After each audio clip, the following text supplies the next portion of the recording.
Mon point de vue sur Beyrouth est conditionné par le contexte de mes débuts, il y a 25 ans, et par toutes les transformations qu'a subies la ville. Dès le départ, je savais qu'un jour viendrait où je raconterais cette ville sur laquelle je porte un regard à la fois distancé et proche. Le but de ce récit en images n'est pas simplement de montrer un état de fait, mais de vous faire vivre Beyrouth, avec le sentiment d'avoir vu et vécu ces réalités passées. En posant ces photographies les unes à côté des autres, une histoire s'est dessinée, qui a pris une forme hybride entre le polar, le roman d'humour noir et le conte de fées. Une histoire dans laquelle la frontière entre fiction et réalité reste encore très floue.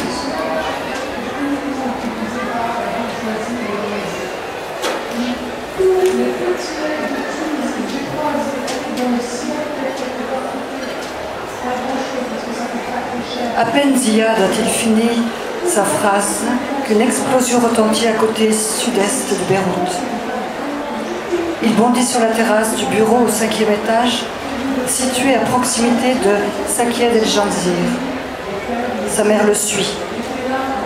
Il voit au loin une colonne de fumée noire. Ziad pointe du doigt l'emplacement. C'est à Barbir. On y va. Attends, je n'ai pas mon appareil. Il est où ton appareil? À la maison. Viens vite, je t'accompagne, on le prend au passage. Ziad file prendre son sac. Pendant ce temps, l'aspirant photographe informe sa mère de son départ imminent. Il dévale les escaliers des 5 étages dans le sillage de Ziad. Les deux jeunes hommes sortent de l'immeuble en courant. Ils rejoignent la voiture blanche de Ziad qui démarre dans un crissement de pneus. Ils roulent comme un fou. Au loin, on commence à entendre les sirènes des ambulances. Arrivé au bas de son immeuble, sa mère monte au pas de course chercher son appareil. La Fiat blanche repart dans sa course folle. Ziad fonce devant une ambulance de la défense civile. Il débarque sur le lieu où a explosé la voiture piégée. Ziad expérimenté se faufile, échappant aux forces de l'ordre qui empêchent les civils de s'approcher du site de l'explosion. Sa mère, quant à lui, est arrêtée par un agent et se dispute avec lui. Le soldat le regarde avec un sourire moqueur. « Qu'est-ce que tu veux photographier là-bas » ? Il n'y a que des cadavres calcinés.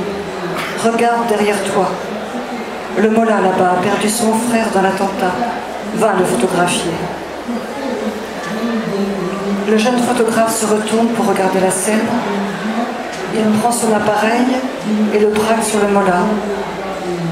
Ce dernier le fixe du regard et commence à hurler en pointant le doigt vers le ciel. Allah Akbar, Allah Akbar. Une foule se rassemble autour de lui. Les hommes le portent sur leurs épaules.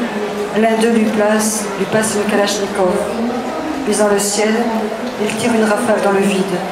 Le cortège passe devant sa mère qui capture l'image malgré ses mains tremblantes. Une fois la tempête de colère passée, Ziad émerge de la poussière, photographiant la manifestation de protestation par l'arrière. Il arrive à la hauteur de l'aspirant photographe en shootant encore la dernière scène qui s'éloigne. Tu as pu capturer le Mollah porté par les hommes en tirant l'air? Je pense que oui.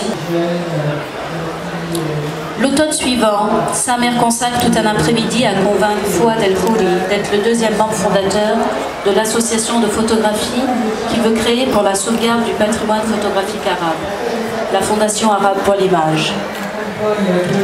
Qui sera le troisième membre fondateur de notre association? Demande Fouad. Sans réfléchir, je te propose Akram.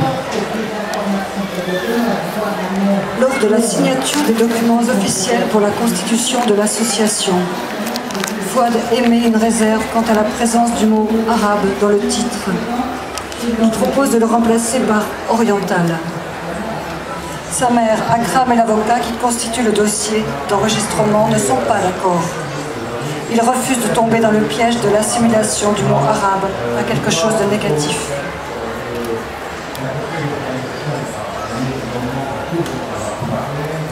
En sortant du parking, sa mère repart dans ses souvenirs.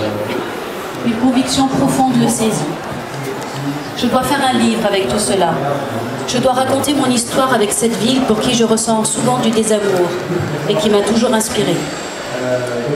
Il roule vers le centre-ville et se revoit aller à pied le long de ses routes pour photographier les traces de la guerre. Aujourd'hui, les nouvelles bâtisses poussent comme des champignons. Dans le centre, les restaurants de luxe sont désormais omniprésents. À l'heure du déjeuner, les valets de parking encombrent le passage pour récupérer les voitures des clients, rendant impossible tout stationnement. Il dépasse le centre-ville et arrive dans la rue Jeanne d'Arc. Il trouve enfin à se garer. Cela fait environ 1 heure qu'il tourne dans les embouteillages. Il se dirige vers le parc-mètre où une femme l'a précédé. Et oui, maintenant nous avons des parcs-mètres à Beyrouth. C'est l'évolution totale. Oui, c'est vraiment génial. C'est le grand changement apporté par notre gouvernement avec les radars sur les autoroutes. Alors que depuis la fin de la guerre civile, c'est-à-dire depuis plus de 20 ans, nous n'avons toujours pas l'électricité comme il se doit.